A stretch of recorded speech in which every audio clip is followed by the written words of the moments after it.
My interest in the ocean was sparked early on by the undersea world of Jacques Cousteau, which aired on television in the 60s, and no one had ever seen anything like that, I think, before he had started doing those specials, and it was just like landing on the moon for me. So after college, I got a job at what was called the Orange County Marine Institute, and now is known as the Ocean Institute in Dana Point, California.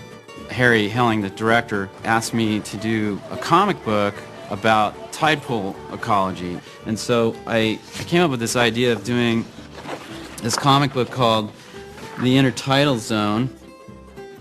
And it starred basically all these invertebrate sea creatures from the tide pools in Southern California, such as the sea star, barnacles, shore crabs. And actually the host was a sponge named Bob, but not like SpongeBob. He was a natural-looking sponge. I reached a point at the Marine Institute where I was more interested in creating things and painting and sculpting. I started using motors and parts from old toys and sort of cannibalized these things into sculptures. I have one right here. This is this dog that I made out of some motor from some toy. He actually barks a little bit. He's a little bit old right now, so he's sounding tired. I actually went up to CalArts and brought all my paintings with me. I had no animation experience and no films. And I met with Jules Engel, who was the head of the experimental animation program there. And he looked at my work and said, "You belong here," immediately. And it totally changed my life. My thesis film was called Wormholes, and that was funded by the Princess Grace Foundation. Wormholes was an attempt to depict relativity in a poetic way. I was trying to present this kind of complex scientific idea in a way that was easy to understand. I had a film accepted into the Ottawa Animation Festival, so I went to a screening of Wormholes, and I love the style, but it was extremely cerebral and conceptual and warped. Joe Murray, who's trying to put together the show Rocko's Modern Life, was looking for directors, which was a dream job for anybody that likes animation. We worked from outlines. Rocco was storyboard driven, which is another thing that appealed to Steve. That style of writing was the way many of the earlier Warner Brothers cartoons were written, and many others, probably Fleischer, these things where they didn't follow a script. There was one in particular that had a story of, it was undersea, actually, episode where fish are fishing for fishermen, and he came up with that.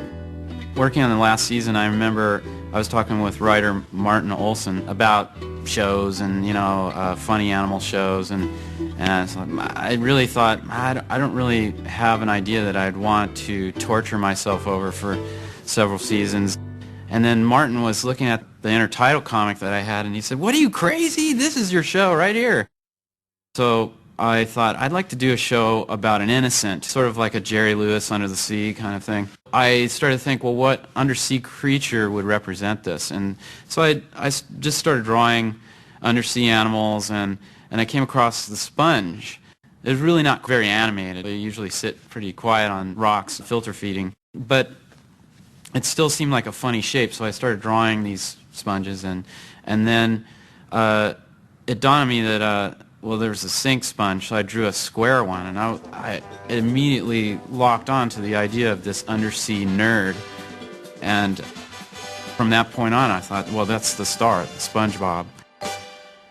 Two very important people in the genesis of the show SpongeBob were Derek Drymon and Nick Jennings, who were companions from Rocko. He was, at the time, the creative director of the show, and so that's the first time we got to write together and work together. Steve called me up and said that he was putting this pitch together and he needed a little bit of a couple of paintings to sort of lock in visually what's going on for the background style. I actually hired those guys to come over to my house and help me develop this pitch Bible, which is what most people, when they pitch an animated show, they come up with some kind of information about the design and the concept and story ideas.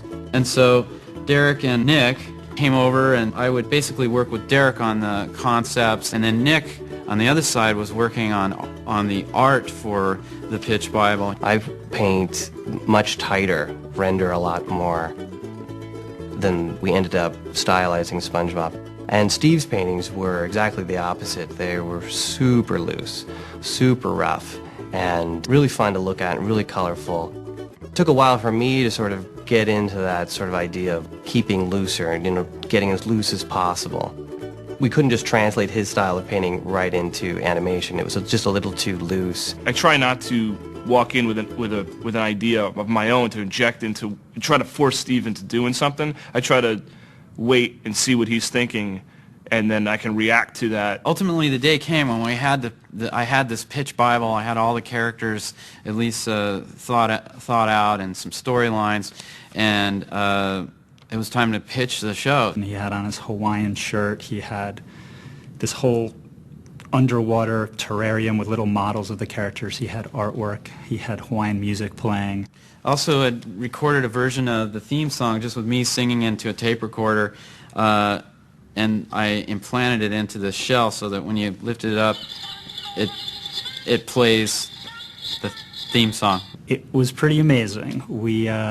I'd say one of the cardinal rules when you're pitching is to just get people in the room to laugh, get their attention, get them excited. I guess I was just trying to do anything to make them think this is weird and let's take another meeting.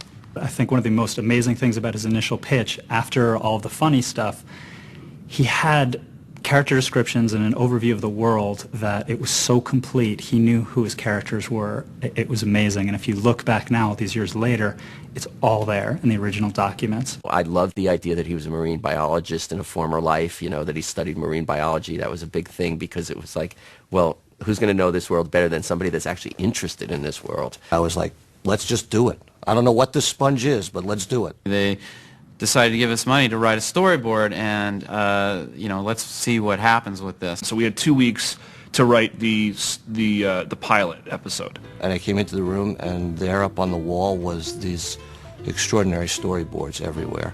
And Steve and his team were there, and they put on a performance which I wish I had on tape. He started to pitch the show, and it was like, oh my God, this guy is good.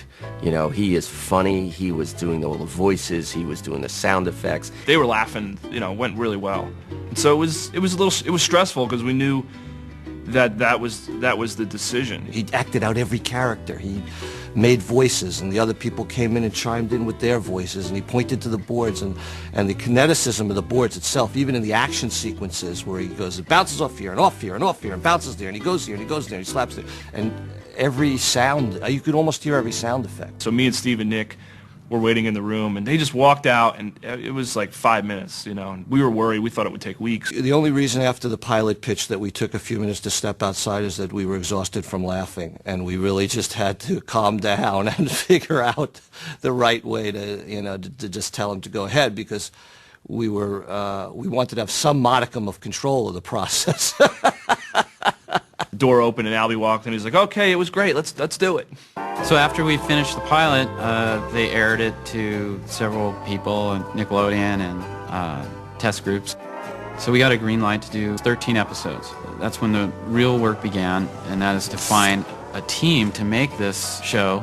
We put together slowly what I think was an incredible team. A lot of them were really young and new to this type of writing, and had great, fresh ideas. And so I attribute much of the success to SpongeBob to that collaboration.